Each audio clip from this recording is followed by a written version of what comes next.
Hi ಎಲ್ರಿಗೂ ನಮಸ್ಕಾರ. ನೀವು ನೋಡ್ತಾ ಇದ್ದೀರಾ ರಂಜು ಮೀಡಿಯಾ. ನಾನಿವತ್ತು ಪಾಲಕ್ ಸೊಪ್ಪಿನ ಸಾಂಬಾರು ಮಾಡೋದನ್ನು ತಿಳಿಸ್ತಾ ಇದ್ದೀನಿ. ತುಂಬ ಈಸಿಯಾಗಿ ಹೇಗೆ ಮಾಡ್ಕೊಳ್ಳೋದು ಅಂತ ಹೇಳ್ಬಿಟ್ಟು. ಇದು ಹೆಲ್ತಿಗೂ ಕೂಡ ತುಂಬ ಒಳ್ಳೆಯದು ಕೂಡ.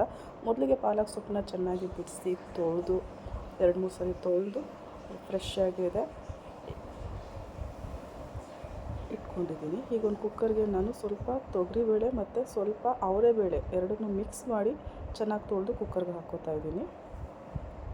ನೀವು ಬೇಕಾದರೆ ಯಾವುದಾದ್ರೂ ಒಂದನ್ನು ಹಾಕ್ಕೋಬೋದು, ತೊಗರಿಬೇಳೆನೇ ಯೂಸ್ ಮಾಡ್ಕೋಬೋದು. ನಾನು ಎರಡೂ ಕೂಡ ಹಾಕ್ತಾಯಿದ್ದೀನಿ. ಎಷ್ಟು ಬೇಕೋ ಅಷ್ಟು ನೀರು ಹಾಕ್ಕೊಳ್ಳಿ. ಸ್ವಲ್ಪ ಬೇಳೆ ಮುಳುಗೋ ಅಷ್ಟು ಹಾಕ್ತಾಯಿದ್ದೀನಿ ಸದ್ಯಕ್ಕೆ. ನಾನು ಈಗ ತೊಳೆದಿರೋ ಅಂಥ ಸೊಪ್ಪನ್ನು ಹಾಕ್ತಾಯಿದ್ದೀನಿ. ಅದಕ್ಕೆ ಸೊಪ್ಪು ಎಷ್ಟು ಕ್ವಾಂಟಿಟಿ ತಗೋತೀರೋ ಅದಕ್ಕೆ ತಕ್ಕನಾಗಿ ಈ ಐಟಮ್ಗಳನ್ನ ತೊಗೋಬೇಕಾಗತ್ತೆ. ನಾನಿಲ್ಲಿ ಈರುಳ್ಳಿ ಮತ್ತು ಧನಿಯಾ ಪುಡಿ, ಬೆಳ್ಳುಳ್ಳಿ, ಜೀರಿಗೆ, ಸ್ವಲ್ಪ ಕಾಯಿ ತುರಿ, ಖಾರಕ್ಕೆ ತಕ್ಕಷ್ಟು ಎಷ್ಟು ಬೇಕೋ ಅಷ್ಟು ಖಾರಕ್ಕೆ, ಹಸಿಮೆಣಸಿನ್ಕಾಯಿ, ಹಾಗೆ 2 ಟೊಮೊಟೊನ ಕಟ್ ಮಾಡಿಟ್ಟಿದ್ದೀನಿ, ರುಚಿಗೆ ತಕ್ಕಷ್ಟು ಉಪ್ಪು. ಇಷ್ಟನ್ನು ಕೂಡ ನಾನೀಗ ಆ ಸೊಪ್ಪಿಗೆ ಕುಕ್ಕರ್ ಒಳಗಡೆ ಹಾಕ್ತಾಯಿದ್ದೀನಿ.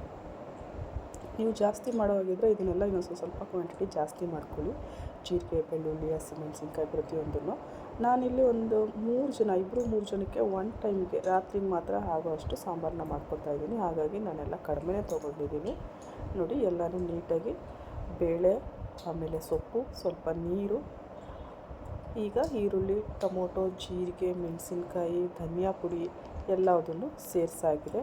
ನಿಮ್ಗೆ ಎಷ್ಟು ಬೇಕೋ ಅಷ್ಟು ನೀರು ಹಾಕ್ಕೊಳ್ಳಿ. ನೀವು ಏನಾದರೂ ಇದನ್ನು ಚಪಾತಿಗೆ ಅಥವಾ ರೊಟ್ಟಿಗೆ ಮಾಡ್ಕೊಳ್ಳೋ ಹಾಗಿದ್ರೆ ನೀರನ್ನ ತುಂಬ ಕಡಿಮೆ ಹಾಕಿ ಸ್ವಲ್ಪ ಗಟ್ಟಿಯಾಗಿ ಮಾಡ್ಕೊಳ್ಳಿ.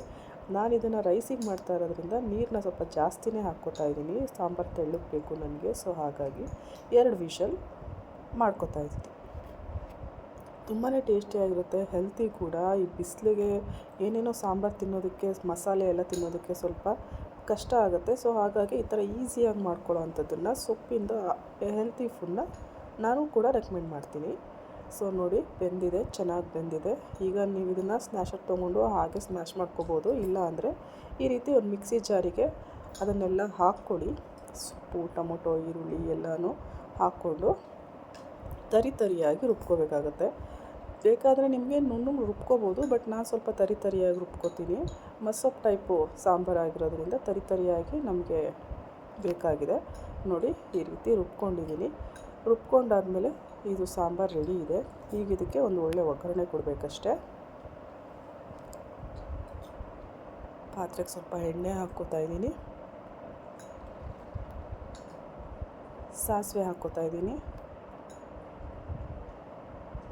ಸ್ವಲ್ಪ ಬೆಳ್ಳುಳ್ಳಿ, ಒಣಮೆಣಸಿನ್ಕಾಯಿ, ಕರಿಬೇವಿನ ಸೊಪ್ಪನ್ನು ಒಗ್ಗರಣೆ ಕೊಡ್ತಾಯಿದ್ದೀನಿ. ನಾನು ಒಗ್ಗರಣೆ ಸ್ವಲ್ಪ ರೋಸ್ಟ್ ಆದ ತಕ್ಷಣ ನಾನು ಸಾಂಬಾರನ್ನ ಸೇರಿಸ್ಕೊತಾ ಇದ್ದೀನಿ ಪಾತ್ರೆಗೆ.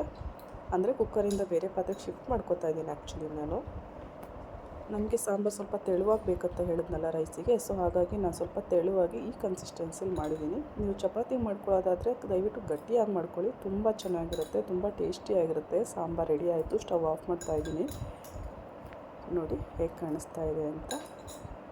ಬಿಸಿ ಬಿಸಿಯಾಗಿ ಸಾಂಬಾರು ರೆಡಿ ಇದೆ. ಘಮ ತುಂಬ ಚೆನ್ನಾಗಿ ಬರ್ತಾಯಿದೆ. ಘಮಕ್ಕೆ ಹೊಟ್ಟೆ ಹಸಿವು ಕೂಡ ಜಾಸ್ತಿ ಆಗ್ತಾಯಿದೆ ಅಂತಲೇ ಹೇಳ್ಬೋದು. ಇದು ರೈಸಿಗಂತೂ ತುಂಬ ಅಂದರೆ ತುಂಬ ಚೆನ್ನಾಗಿರುತ್ತೆ. ಟ್ರೈ ಮಾಡಿ ಹೇಳಿ ಹೇಗಿತ್ತು ಅಂತ. ನೀವು ಟ್ರೈ ಮಾಡಿ ನೋಡಿ. ಸರ್ವ್ ಮಾಡ್ಕೊತಾ ಇದ್ದೀನಿ ಉಪ್ಪಿನಕಾಯಿ ಮೊಸರು ಜೊತೆ. ಬಿಸಿ ಬಿಸಿ ಅನ್ನ ಸಾಂಬಾರು ಊಟಕ್ಕೆ ರೆಡಿಯಾಗಿದೆ.